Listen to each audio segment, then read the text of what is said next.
મસાલેદાર ટેસ્ટી અને સ્વાદિષ્ટ એવા આજે આપણે બનાવીશું બટેકા પૌવા. ચાલો જોઈએ રેસીપી. આજે આપણે બનાવીશું બટેકા પૌવા. ખરેખર જો તમને હું કહું એવી રીતે તમે બટેકા પૌવા બનાવશો તો ખૂબ સરસ બનશે. સૌથી પહેલાં અહીંયા એક વાટકી જાડા પૌવાને આપણે ધોઈ લેવાના છે અને ધોઈ અને 5 મિનિટ સુધી એમ જ કાણાવાળા વાસણમાં રાખી દેવાના છે. જો અહીં એકદમ છૂટા છૂટા કેવા સરસ મજાના આપણા પૌવા બન્યા છે. હવે અહીંયા સૌથી પહેલાં આપણે કઢાઈ લેવાની છે. કઢાઈમાં 2 ચમચી તેલ ઓલરેડી મેં ગરમ કરવા મૂક્યું છે. આપણું તેલ ગરમ થાય છે. હવે અહીંયા તેલ ગરમ થશે એટલે સૌથી પહેલાં આપણે ચેક કરીશું કે આપણું તેલ ગરમ થયું છે કે નહીં. જો આપણું તેલ ગરમ થયું હશે તો સૌથી પહેલાં રાઈ તડતડ થવા લાગશે. તો અહીંયા આપણે જે રાઈ છે એનું તડતડ જ્યાં સુધી થાય નહીં એટલે પ્રોપર રીતે તેલ ગરમ ન થાય ત્યાં સુધી આપણે એમાં રાઈ બિલકુલ એડ કરવાની નથી. તમારી રાઈ ફૂટશે નહીં તો પ્રોપર તમને પૌવાનો ટેસ્ટ સારો નહીં આવે એટલા માટે. તો હવે અહીંયા તેલ ગરમ થયું છે, આપણે રાઈ એડ કરીશું. રાઈ એડ કરી અને તરત જ જો કેવો સરસ મજાનો અવાજ આવ્યો. હવે આપણે એમાં હિંગ એડ કરવાની છે. હિંગ એડ કર્યા પછી ગેસની આંચ એકદમ સ્લો ટુ મીડિયમ કરવાની છે. એડ કરીશું લીલા મરચાં એડ કર્યા પછી આપણે એડ કરવાની છે થોડી ઓનિયન. અહીં આપણે અડધી ઓનિયન લેવાની છે. ઓનિયન એડ કરી દીધા પછી આપણે એડ કરીશું એક ટામેટું ઝીણું સમારેલું ટામેટું એડ કરી અને આપણે એડ કરીશું બટેકા અહીંયા આપણે 2 લેવાના છે. ઓનિયન અને ડુંગળી એક મરચું ઝીણું સમારેલું.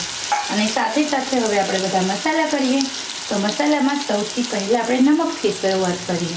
નમક ટેસ્ટ અકોર્ડિંગ આપણે એડ કરવાનું. સાથે આપણે હળદર એડ કરીશું, અડધાની અડધી ચમચી. લાલ મરચું એડ કરીશું. જો તમે લાલ મરચું પૌવામાં એડ કરો તો વધારે સારું, ન કરતા હોય તો બેટર છે કે નહીં કરતા. ગરમ મસાલો એડ કરવાનો છે. સાથે સાથે આપણે લીંબુનો રસ થોડો એડ કરી દેવાનો છે. તમે ગળપણ અને ખટાશ બંને ખાતા હોય તો તમારે આ જ ટાઈમે તમારે એમાં એડ કરવાની થોડી ખાંડ. ટેસ્ટ બેલેન્સ કરવા પૂરતી પણ એડ કરવી હોય તો તમે કરી શકો છો. હવે આપણે હલાવી લઈએ. બધા મસાલા ઉમેરીને આપણે હલાવી લેવાનું છે. આપણે બટેકાનું જે આપણે આજે બટેકા પૌવા કરીએ ત્યારે આ જે મસાલો છે એની અંદર આપણા જે પૌવા છે એનો પણ મસાલો આ જ સમયે એડ કરવાનો. નહીંતર તમારા જે પૌવા છે ફીકા લાગશે. તો ઘણા લોકોને એવી ફરિયાદ હોય છે કે અમારા જે પૌવા છે એ ફીકા છે, અમને જે પ્રોપર ટેસ્ટ અમારો પૌવાનો આવ્યો નહીં. તો આપણે અહીંયા 1 વાટકી પૌવા લીધા છે તો એ પૌવાના પણ આપણે અંદર એડ કરીશું. ઓકે, મસાલો. નહીંતર જો તમે બટેકા ઓછા છે તો ઓછો મસાલો એડ કરશો. થોડી ચપટી ખાંડ ટેસ્ટ બેલેન્સ માટે. આમ તો હું એડ નથી કરતી, પરંતુ આજે મને થયું કે ચલો એડ કરું છું. હવે આપણે હલાવીશું. તો અહીંયા એકદમ સરસ બધો મસાલો છે એને 1 મિનિટ સુધી આમ જ આપણે શાંતળવા દેવાનું છે. તમારા ઘરમાં કોઈ બટેકા પૌવા નથી ખાતું તો એટલીસ્ટ બટેકાની એકદમ મસાલેદાર સૂકી ભાજી તરીકે આ મસાલો કામ આવશે. 1 વાટકી લઈ લેવાનો અને એ લોકોને પરોઠા સાથે તમે સર્વ કરી શકો છો. તેલ છૂટું પડે ને એટલે આપણે પૌવાને એડ કરતા જવાનું છે. બધા પૌવા ઉમેરી દેવાના અથવા તો થોડા પૌવા ઉમેરતું જવાનું અને હલાવતું જવાનું. હવે આપણે હલાવીશું.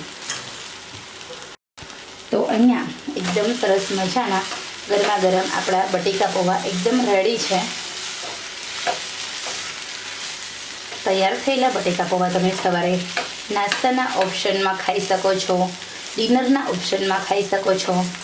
ઘરે જો કોઈ ગેસ્ટ આવ્યા છે તો બસ ગેસ્ટનું સ્વાગત કરવા માટે પણ તમે આ પૌવા ખાઈ શકો છો. તો ખરેખર ટેસ્ટી સ્વાદિષ્ટ એવા આપણા જે બટેકા પૌવા છે કોરા ન રહે એનું આપણે ખાસ ધ્યાન રાખવાનું.